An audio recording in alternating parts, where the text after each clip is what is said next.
Welcome back to another Daily Glitch. We're bringing you today's top stories from around the web. We finally got a date for the long-awaited remaster of the first two and far superior Arkham games, Arkham Asylum and Arkham City. After Warner Bros. Revealed the remaster back in June, the studio pushed its July release out until the newly announced October 18th date, citing frame rate and performance issues on the next-gen consoles. Given their track record with ports, it's probably best for everyone that they've taken their time. Warner Bros. Also released a side-by-side trailer comparing the next-gen titles to their predecessors, and it still looks a bit rough. If you're into dark and dim environments, it seems like you'd enjoy the new versions a bit more. Of course, if you've never played either of these critically acclaimed games, now might be a good time to jump into the titles that made the series popular. The remastered Batman Return to Arkham launches on October 18th for Xbox One and PS4. And Peter Molyneux has seemingly returned to the video game table, and still without a finished GOTYS. This time, a new game from developer 22 Cans has popped up on the iTunes App Store in limited countries. The Trail is described on the App Store page as a third-party adventure game in which you walk along a massive trail, collect items, travel through various landscapes, craft, and trade. There's even some mention of multiplayer town-building functionality involving the quote-unquote community, suggesting that the game might have a multiplayer component sometime. According to the App Store, it was developed by Flash game megasite Congregate, which means Molyneux would have only had a partial hand on the development wheel. Hopefully it was enough to curb the classic oversell from the story developer. We'll have more on the Trail when it officially launches stateside. And last up, in the upcoming RPG Yakuza 6,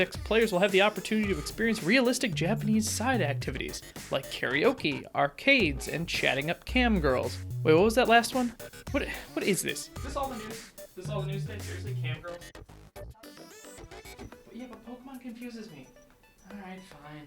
So Nintendo threw yet another wrench into the Pokemon cogs with their latest Sun and Moon trailer today. The short video took us through some new Pokemon like the Dragon-type Jangmo-O or Type Null, the normal-type Chimera. Let me make sure you've got that right. The Pokemon's name is Type Null. It is a normal-type Pokemon, not a Null-type. Thanks for making things complicated, Game Freak. We also got a new look at the Alola Raticate, a new Pokemon Snap-esque minigame called Pokefinder, and some light explanation on the version differences between Sun and Moon. According to a post on the Sun and Moon website, the Pokemon Sun game operates on the same time as your Nintendo 3DS system. The time in the world of Pokemon Moon is shifted by 12 hours. And of course, some of the Pokemon that appear in Sun and Moon are different, and you'll get different encounters based on the time of day. Also featured was the Aether Foundation, a group of scientist-esque characters determined to protect all Pokemon on their artificial private island, dubbed the Aether Paradise. Even the quote glamorous President Lusamine wants to quote be like a mother to all the poor Pokemon. If that doesn't set off some serious supervillain alarms in your head, it probably should. And for one final plot confusion, the Pokemon Sun and Moon will feature a set of creatures known only as Ultra Beasts.